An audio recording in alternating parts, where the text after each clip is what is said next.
اعوذ باللہ من الشیطان الرجیم بسم اللہ الرحمن الرحیم وجعلوا للہ مما ذرا من الحرث والانعام نصیبا، اور انہوں نے اللہ کے لیے بھی جو کچھ بھی پیدا ہوتا ہے کھیتی میں سے اور جو ان کے بھی مویشی ہوتے ہیں ان میں ایک حصہ رکھا ہے، کیونکہ آخر جو شرک جو ہے جس کو کہتے ہیں کہ ایک بڑے خدا کو مان کر چھوٹے خداؤں کو شریک کرنا، بڑے خدا کا انکار اس میں نہیں ہوتا۔ جیسے ہندوؤں میں مہادیو وہ تو ایک ہی ہے، دیوی دیوتا بے شمار ہے، مہادیو تو ایک ہی ہے۔ انگریزی میں بھی بڑے جی سے لکھے جانے والا گاڈ یہ ایک ہی ہمیشہ سے ایک ہی رہا ہے، اس کے لیے تو جو ہے کیپٹل جی آئے گا، وہ اومنی پوٹنٹ ہے، اومنیشینٹ ہے، اومنی پریزنٹ ہے، علی کل شیء قدیر بکل شیء علیم، اور ہر جگہ موجود ہے، یہ اس کی صفات ہے، ایٹریبیوٹس ہیں۔ لیکن چھوٹے جی سے لکھے جانے والے گاڈز اینڈ گاڈیسز بے شمار ہیں۔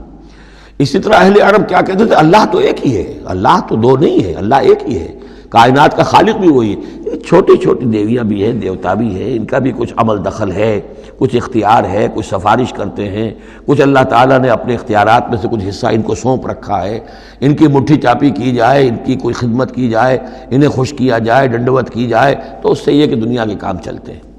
تو ظاہر بات ہے کہ وہ پھر جب نکالتے تھے، اب دو ہی ان کے یعنی معاش کے طریقے تھے، یا تو بھیڑ بکریاں پال رہے ہیں، ان میں سے کچھ اللہ کے نام کی کر دی، کچھ اللہ کے نام کی، کچھ اپنے بتوں کے نام کی، یا کوئی کھیتی ہے اس میں سے جو بھی اب فصل آئی ہے اس میں سے کچھ اللہ کے نام پہ نکال دیا صدقہ کہ یہ اب اللہ کے نام پر ہم دیں گے اور یہ اپنے بتوں کے نام پر دیں گے۔ لیکن اب ہوتا کیا تھا تماشا وہ آگے دیکھیے۔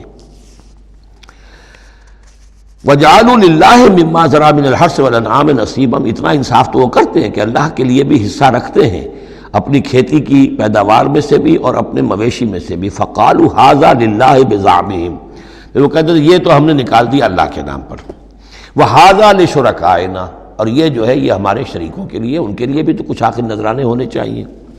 فَمَا كَانَ لِشُرَكَائِهِمْ فَلَا يَصِلُ إِلَى اللَّهِ، اب اگر کہیں کسی وقت کوئی دقت آ گئی، مصیبت آ گئی، تو اللہ کے حصے میں سے تو نکال لیتے تھے، اپنے بتوں کے حصے میں سے نہیں نکالتے۔ بت جو ہیں وہ تو سر پہ کھڑے ہوئے ہیں نا، وہ تو دنیا کے اندر ہیں، لہذا ان کی شامت تو فوراً آ جائے گی، اللہ ذرا دور ہے، لہذا جو بھی اللہ کے حصے کا معاملہ ہوتا تھا وہ تو بتوں کو پہنچ سکتا تھا، لیکن بتوں کے حصے کا معاملہ جو ہے وہ اللہ تک نہیں پہنچ سکتا تھا۔ یہ ایسے ہی جیسے ہمارے ہاں دیہات میں عام بیچارہ جاہل آدمی پٹواری کو سمجھتا ہے سب سے بڑا افسر یہی ہے، وہ ڈی سی کو کیا جانے کس بلا کا نام ہے، کوئی بابو ہے آیا شہر سے، لیکن اس کو معلوم ہے کہ اس پٹواری کے قلم کے اندر جو ہے اتنی طاقت ہے کہ وہ میری زمین کاٹ کے ادھر لکھ دے گا، انتقال چڑھا دے گا، لیکن وہ ڈی سی کی حیثیت وہ نہیں جانتے۔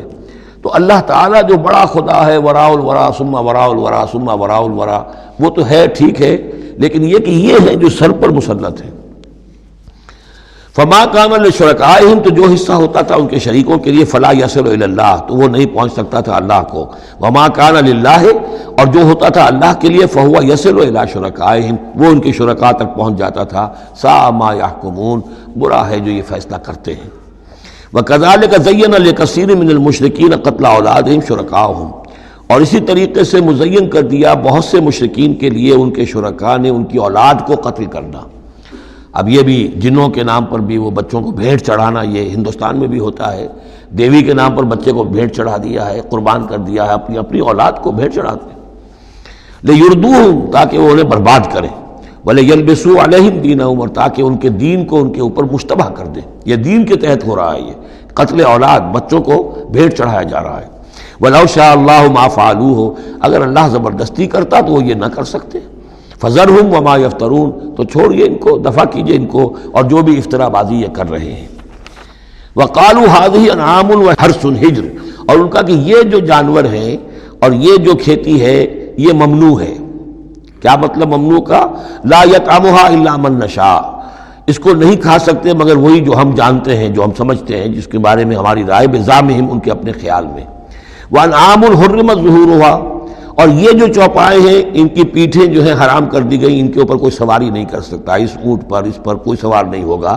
وانعام لا یذکرون اسم اللہ علیہا، اور کچھ ایسے مقرر کر لیتے تھے چوپائے جن پر اللہ کا نام نہیں لیا جا سکتا. یہ ہے جو وہاں آیا تھا اس سے پہلے اس آیت مبارکہ میں کہ کیوں مت کھاؤ اس چیز کو جس پر کہ اللہ تعالیٰ کا نام نہ لیا جائے. یعنی ان کے ہاں ایک خاص قسم کے توہمات جو تھے مشرکانہ، ان میں یہ بھی ایک رسم تھی کہ کچھ حیوانات کے بارے میں وہ طے کر لیتے تھے کہ ان کو جب ذبح کرنا تو اللہ کا نام ہرگز نہیں لینا. تو فرمایا اس کو ہرگز مت کھاؤ، کسی شکل میں بھی اس کے قریب مت جاؤ. وہ وہاں تھا، یہاں پر اس کی حقیقت کھل گئی ہے کہ یہ خاص معاملہ ہے، وہ عام حکم نہیں ہے. وَأَنْعَامٌ حُرِّمَتْ ظُهُورُهَا وَأَنْعَامٌ لَا يَذْكُرُونَ اسْمَ اللَّهِ عَلَيْهَا افْتِرَاءً عَلَيْهِ، اور یہ سب افطرا اللہ تعالیٰ کے اوپر جھوٹ جڑ رہے ہیں کہ یہ اللہ نے ہمیں بتایا ہے. سَيَجْزِيهِمْ بِمَا كَانُوا يَفْتَرُونَ، قریب وہ انہیں سزا دے گا اس کی جو افطرا اور یہ جو انہوں نے چیزیں گھڑ لی ہیں. وَقَالُوا مَا فِي بُطُونِ هَذِهِ الْأَنْعَامِ خَالِصَةٌ لِذُكُورِنَا، اور وہ کہتے ہیں جو کچھ ان چوپایوں کے پیٹوں میں ہے، اب ایک اونٹنی ہے، گابھن ہے یا کوئی اور بکری ہے، تو جو کچھ اس کے پیٹ میں ہے یہ خاص ہے ہمارے لیے، خالصۃ لذکورنا، یہ ہمارے مردوں کے لیے ہے. ومحرم علی ازواجنا، ہماری بیویوں پر جائز نہیں ہے اس کا کھانا، وہ گوشت ہمارے لیے ہوگا صرف مردوں کے لیے. وَإِن يَكُن مَيْتَةً، اور اگر وہ مردہ پیدا ہو، مردار پیدا ہو، فَهُمْ فِيهِ شُرَكَاء، تو پھر وہ کھائیں گے، مرد بھی کھائیں گے، عورتیں بھی کھائیں گی. سَيَجْزِيهِمْ وَصْفَهُمْ، یہ ساری چیزیں جو ہیں جو انہوں نے بیان کری اور کہتے تھے یہ شریعت پرانی چلی آ رہی ہے، یہ ابراہیم کے طریقے ہیں، یہ ہمارے آباء و اجداد کے طریقے ہیں. اللہ تعالیٰ سزا دے گا ان کی ان بیانات کی اور ان چیزوں کی جو انہوں نے گھڑ لی ہیں. انہ حکیم علیم، یقیناً وہ حکیم اور علیم ہے. قد خسر الذین قتلوا اولادہم صفحا بغیر علم، اپنے آپ کو برباد کیا ان لوگوں نے جنہوں نے اپنی اولاد کو قتل کیا بے وقوفی اور حماقت سے، بغیر علم کے. وحرموا ما رزقهم اللہ افتراء علی اللہ، اور انہوں نے حرام کر لی اپنے اوپر وہ شے جو اللہ نے انہیں دی تھی، اور افطرا کرتے ہوئے اللہ پر. یعنی اللہ کے نام پر ہو رہا ہے، یہ قربانیاں دی جا رہی ہیں، بتوں کی بھیٹ چڑھائی جا رہی ہے، وہ سارا دین جو ہے گڑبڑ تھا، اس میں اللہ بھی ہے، آلہہ بھی ہے، سب کے ساتھ جو ہے مشترکہ معاملہ ہو رہا ہے. قد ضلوا وما كانوا مهتدين، وہ گمراہ ہو چکے، بھٹک چکے، اور وہ ہدایت پر آنے والے نہیں ہیں. صدق اللہ العظیم.